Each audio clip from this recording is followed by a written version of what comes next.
Aloha mga kamarites, for today's video. Request na naman to ng aking pangalawang alaga. Pancit daw, Chinese noodles daw. Okay, kahit hindi marunong si Nani, gawaan ng paraan, bahala na. Parang pancit lang naman sa atin yan, sa Pilipinas. Ito nga pala yung mga ingredients ko, hindi kumpleto, pero at least yummy. O, diba? At inuna ko pala i-grill tong manok. Lulutuin ko muna siya hanggang sa mag-brown, and then saka ko na rin ipoprito yung mga vegetable na ihahalo ko para hindi siya ma-overcook. At siyempre ang gamit nating noodles ay yung spaghetti noodles kasi wala naman silang noodles dito ng katulad sa atin na pancit o pancit canton na noodles. At dahil pwede nang baliktarin, babaliktarin ko na siya.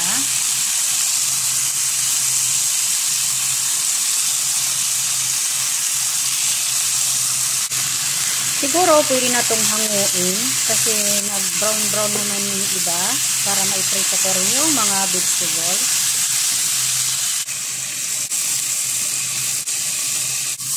Unahin ko muna itong carrots. Iprito ko lang siya ng mga 2 to 3 minutes lang. Itong noodles na to ay nasubrahan ng kulo kasi ang gusto ng mga alaga ko ay yung malambot. Hindi naman masyadong malambot, basta yung malambot, ganun. Kasi dapat nasa 10 to 15 minutes lang to pakuluan, siguro napakalambot na yun. And siguro dahil pwede na itong carrots, ilagay ko na itong green pepper. And then igisa ko lang ng mga 2 minutes lang yan, mabilis lang. Okay, dahil pwede na siya, hanguin ko na siya para hindi naman masunog o maluto ng sobra.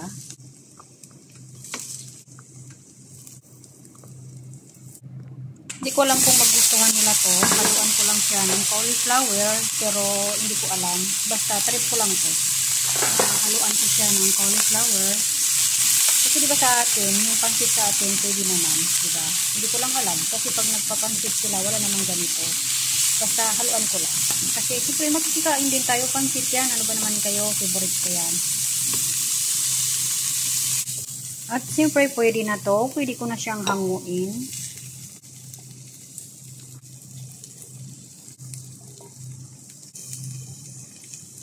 At ito naman yung isusunod kong ipoprito.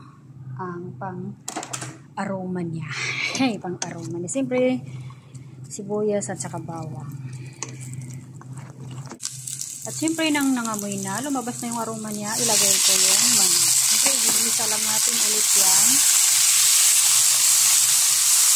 Naglalagay lang ako ng mga seasoning, garlic powder, onion powder, then paprika, then black pepper, then unting asin. Tamang halo lang para manuot ang mga pampalasa na nilagay natin o ang seasoning na pinaglalagay natin. Ilagay ko rin kung ito yung puti sa dahon ng sibuyas. Ewan ko, bakit ko nilagay yan? Dagdag pang aroma. Saka ko na rin itong isabay itong cauliflower. Then saka ko naman nilagay yung sarili ko. Alam niyo na yun kung ano yan at sino yan. And then also soy sauce.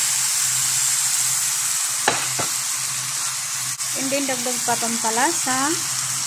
Kalahati lang na chicken cubes, isang basong tubig. And then dagdag black pepper. Masarap kasi pag maraming black pepper. Okay, tamang halo lang. Pakuluan ko lang siya ng mga 2 minutes lang, saglit lang. And then, takpan ko siya. Okay na siya mga kamarites. Kumulo na siya ng mga 2 minutes. Ilagay ko na yung pancit. Tamang halo lang.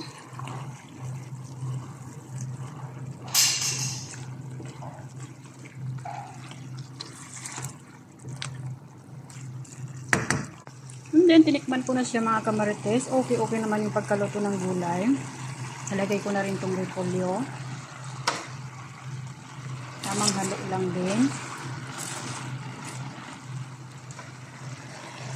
Sabay ko na rin tong pinrito ko kanina. Nagulay din. At dahil hirap ako haluin ito, siyempre hindi ko na ipakita sa inyo kung paano ko haluin kasi kailangan dalawa yung kamay. Wala kasi tayong taga-video eh. And then parang okay na to siya. O di ba? Chinese noodles daw, o di ba? Parang pansit lang sa atin. At ito na yung pinakahuli kong ilalagay, dahon ng sibuyas. Pang inarte lang. Pang inarte. So, ayan, okay na siya. Pwede na siya i-serve. Pero mamaya pa naman sila kakain ng mga 2:30 or 3. Hihintayin pa yung ate. Nasa school pa kasi sila. At ako naman ay busog na rin kasi namirinda ako ng fruit. Prutas pala.